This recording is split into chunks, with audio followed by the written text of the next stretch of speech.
আস্তে আস্তে বড় হচ্ছে। তুলসীর বয়স যখন 5 বছর, তখন সে হরিনাম করলো 7, কৃষ্ণ নাম করলো 7। সে কিন্তু আর 5টা ছেলে মেয়ের মতো হয়নি। তাই মা, মাটি যদি খাঁটি হয় ফসলটাও ভালো হবে, মা যদি ভালো হয় সন্তানটাও ভালো হবে। তাই মা, আপনাদেরকে আমি খারাপ বলছি না, কিন্তু শাস্ত্রে প্রমাণ আছে, একটা ছোট্ট করে প্রমাণ দি মা। না, দৈত্যকুলের মেয়ে হিরণ্যকশিপুরের স্ত্রী কয়াদু, ওই কয়াদু হচ্ছে কৃষ্ণ ভক্ত, আর হিরণ্যকশিপু হলো কৃষ্ণ বিদোষী। আজ যখন ওই কয়াদুর গর্ভে সন্তান, তখন ওই হিরণ্যকশিপু চলে গেল তপস্যায়। আর এদিকে আমার ইন্দ্রদেব মনে মনে ভাবছে, ইন্দ্রদেব মনে মনে ভাবছে যে ও যদি আজ জন্ম নেয়, ওর গর্ভের সন্তান যদি পৃথিবীতে ভূমিষ্ঠ হয়, তাহলে ওর বাবার মতো এই স্বর্গরাজ্য আক্রমণ করবে। তাই আজ কি করেছে না, ওই দেবরাজ ইন্দ্র কয়াদুর চুলের মুঠি ধরে টানতে টানতে নিয়ে যাচ্ছে স্বর্গলোকে। তাই এমন সময় আসছে নারদ মুনি, তার বিনা তন্ত্র বাজাতে বাজাতে,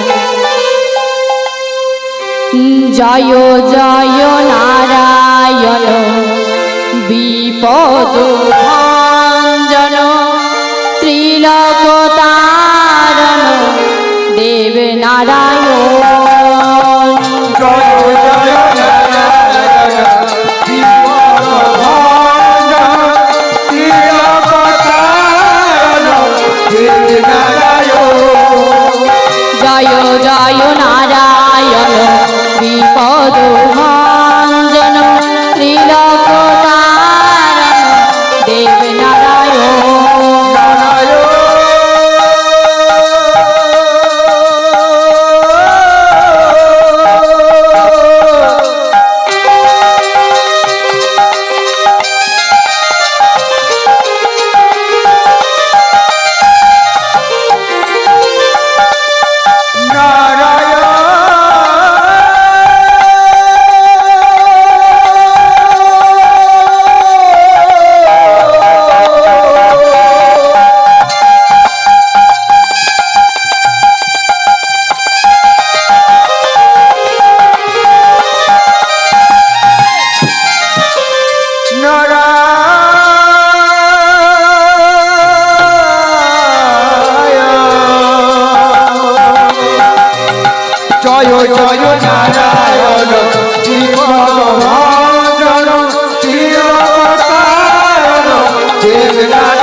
তখন দেবরাজ ইন্দ্র কয়াদুর চুলের মুঠি ধরে টানতে টানতে নিয়ে চলেছে।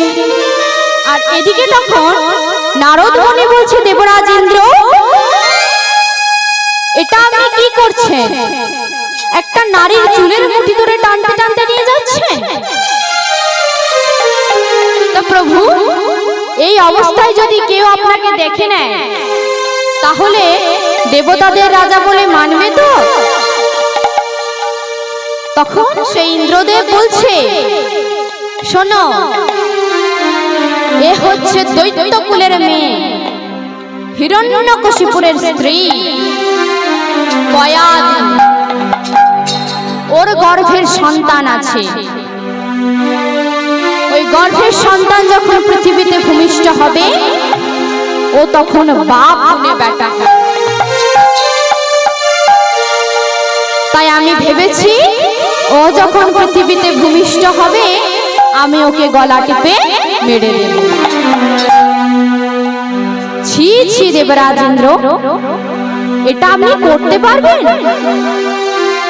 আচ্ছা শুনুন, এই কয়াদি এ হচ্ছে কৃষ্ণ ভক্ত, আর হিরণ্যকশিপু হলো কৃষ্ণ বিদোষী। যেই না বলেছে কৃষ্ণ ভক্ত, অমনি তার চুলের মুঠিটা ছেড়ে দিয়েছে। যেই না ছেড়ে দিয়েছে, অমনি কয়াদি বলছে, হে দেবশ্রী নারদ, এবার আমি কোথায় যাব প্রভু? বলে, শোনো, তুমি আমার সাথে চলো বদ্রিকা আশ্রমে। সেই বদ্রিকা আশ্রমে যে তুমি মন্দির মার্জনা করবে, হরিনাম করবে। হলো ঠিক তাই। সেই বদ্রিকা আশ্রমে এসে সে মন্দির মার্জনা করে আর প্রভুর চরণ তলে বলে, হরি নারায়ণ হরি ওম, হরি নারায়ণ হরি ওম, হরি নারায়ণ হরি নারায়ণ হরি হরি নারায়ণ হরি ওম, হরি নারায়ণ হরি ওম।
অগতির গতি নারায়ণ নারায়ণ হরি ওম, হরি অগতির গতি নারায়ণ হরি নারায়ণ হরি হরি নারায়ণ হরি ওম, হরি নারায়ণ হরি ওম। হরি নারায়ণ হরি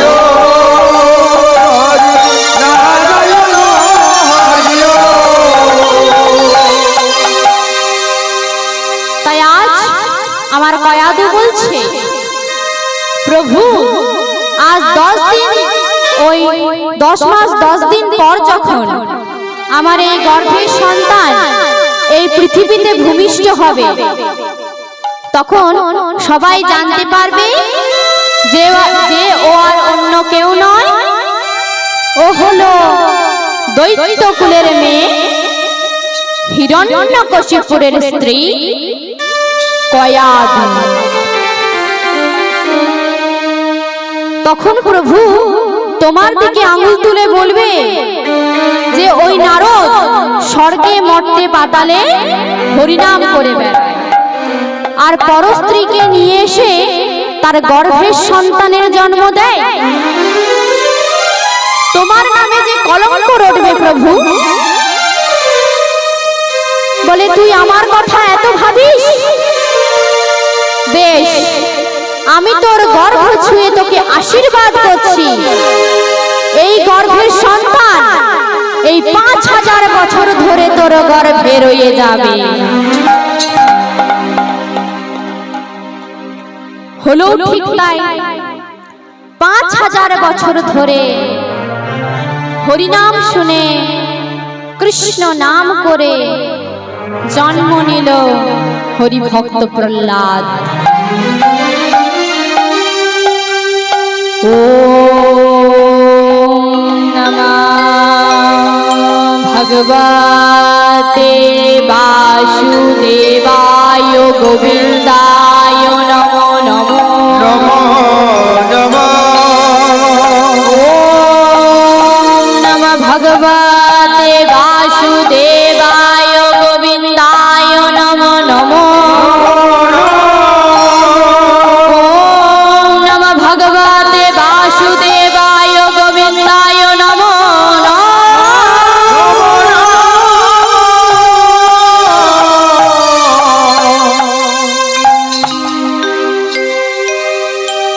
তাই এদিকে মা ওই কয়াদু ভালো ছিল, তাই তার সন্তানটাও বদলে গেল। এই যে মা জগৎ সংসারে পাপিষ্ঠ কংস, এর বাবার নাম ছিল উগ্রসেন আর মায়ের নাম হচ্ছে পদ্মাবতী।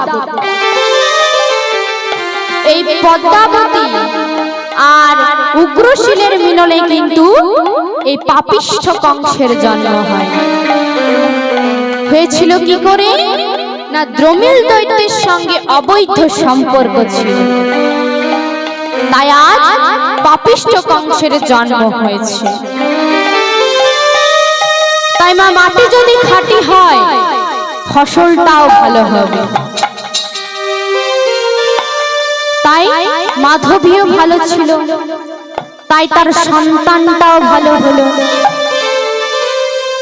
আর এদিকে ওই তুলসীর মা মানে মাধবী যা কিছু দেয়, তুলসী সবটুকু প্রভুর চরণে সমর্পণ করে দিয়ে বলে, প্রভু গো, এটা তুমি খেয়ে নাও প্রভু। আবার কখনো কখনো নিজের হাতে মালা গেঁথে প্রভুর গলায় পরিয়ে দিয়ে বলে, বাবা প্রভু, তোমায় কি সুন্দর লাগছে, দাও না তোমার ওই গলার মালাটা আমার গলায় পরিয়ে দাও না। তাই এবার সেই তুলসী কি করেছে না, প্রভুর গলায় মালাটা খুলে নিয়ে নিজের গলায় পরে নিয়েছে। তাই কি হলো মা? মালা বদল হয়ে গেল। তাই আজ সেই তুলসী বলছে, প্রভু গো, আজ জীবন যৌবন আমি তোমার চরণে সমর্পণ করলাম প্রভু।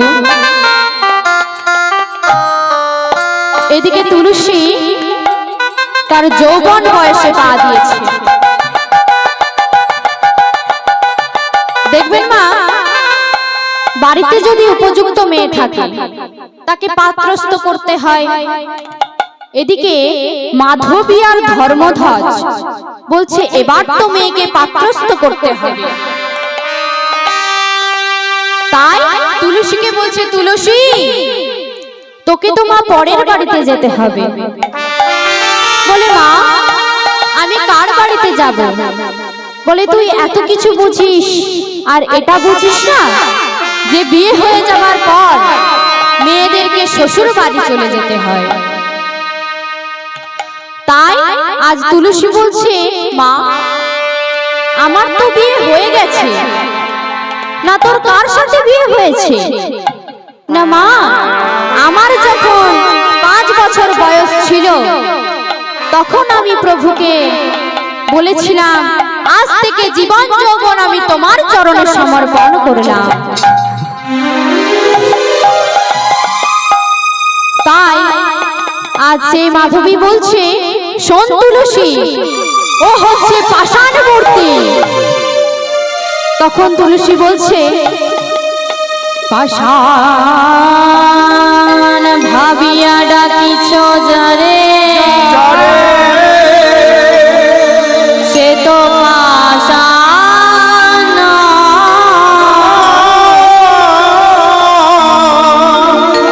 ডাকার মতো ডাকলে পরে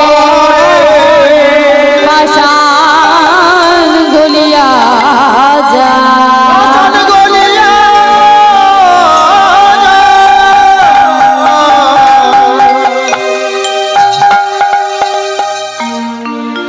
তাই মা আমাকে এই রাজপ্রাসাদে থাকলে হবে না, আমাকে যেতে হবে হিমালয়ের পাদদেশে। সেখানে আমি ব্রহ্মাকে ওই স্বামী রূপে পাবো, ওই নারায়ণকে বর রূপে চাইবো আমি চতুর্মুখী ব্রহ্মার কাছ থেকে।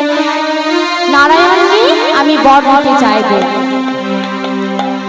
তাই আজ আমার সেই মাধবী বলছে শোন তুলসী তুই আমাদেরকে ছেড়ে থাকতে পারবি তো মা? তোর কোনো কষ্ট হবে না তো মা? বলে মা আমাকে তো যেতেই হবে, আমি যে শ্রীহরি নারায়ণকে স্বামী রূপে পাবো বলে যাচ্ছি, তাই তুমি কষ্ট পেও না। তাই আমার মাধবী বলছে শোন তুলসী আজ একটা নয় দুটো নয় 12টা বৎসর পর আমি তোকে কাছে পেয়েছি, তাই তোকে আমি যেতে দিতে পারবো না। তাই তোকে আমি যেতে দিতে পারবো না।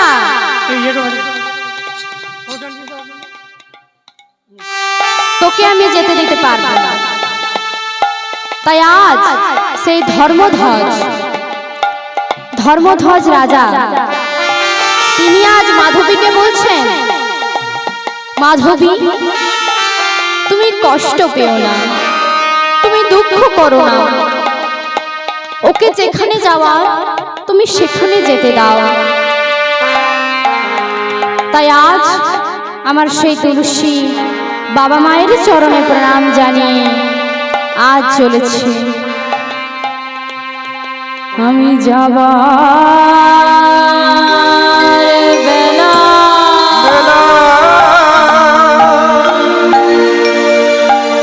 একটি কথা শুধু বলে যা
তাই এবার তুলসী নিজের মধ্যে শত কষ্ট নিয়ে আজ চলে যাচ্ছে।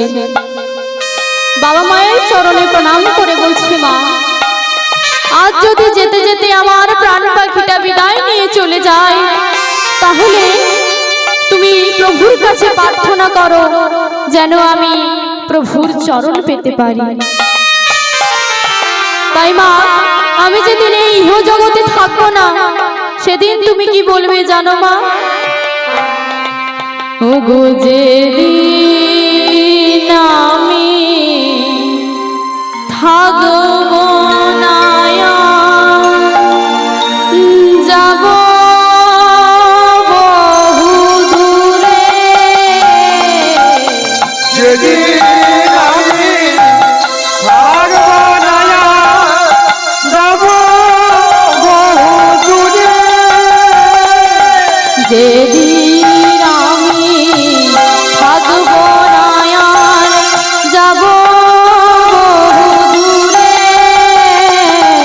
যেদিন আমি থাকবো না, যাব বহু দূরে।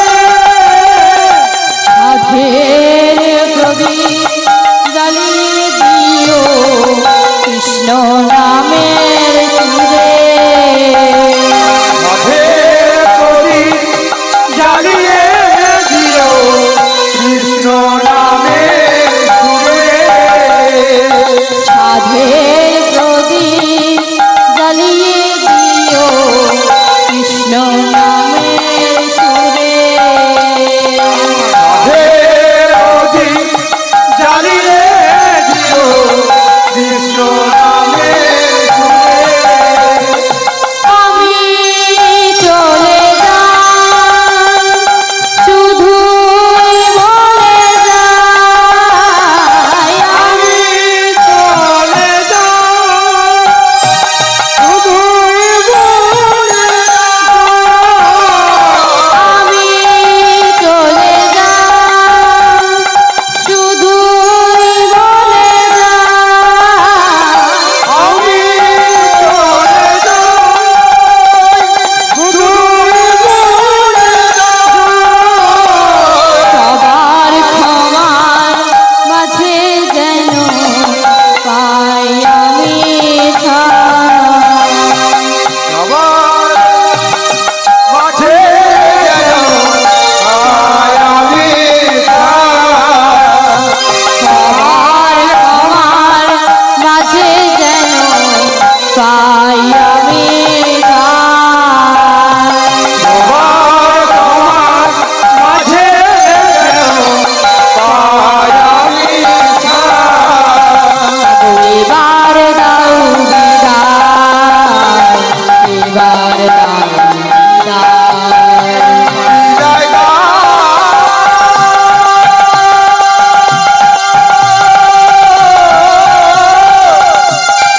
আমি আসছি মা, আমি আসি।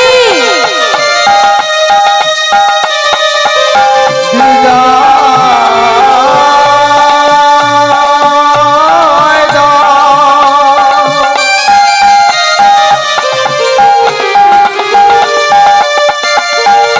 বিদায় দাও। বিদায়,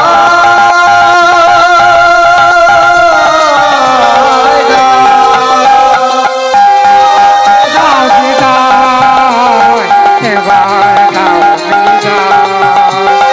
এবার দাও বিদায়, এবার দাও বিদায়।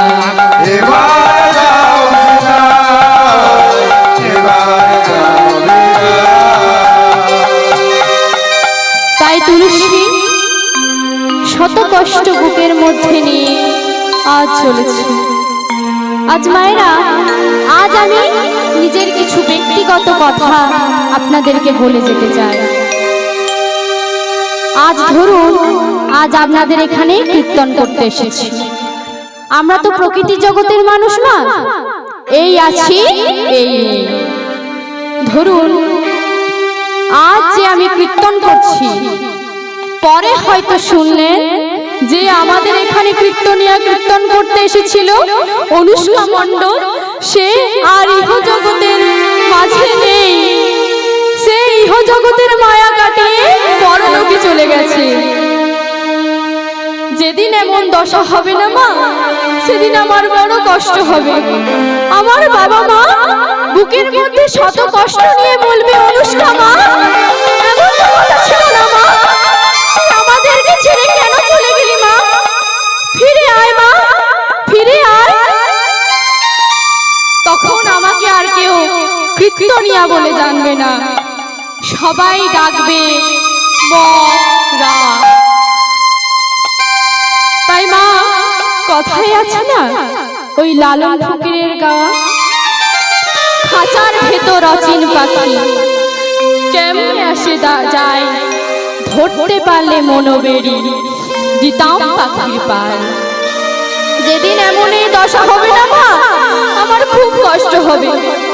তাই আমার আপনাদের কাছে একটাই নিবেদন, যেদিন আমি এই ইহজগতে থাকবো না, সেদিন আপনারা ভগবানের কাছে প্রার্থনা করবেন, ওগো যেদিন আমি থাকবো না, যাব বহু দূরে, যেদিন আমি থাকবো না, যাব বহু দূরে।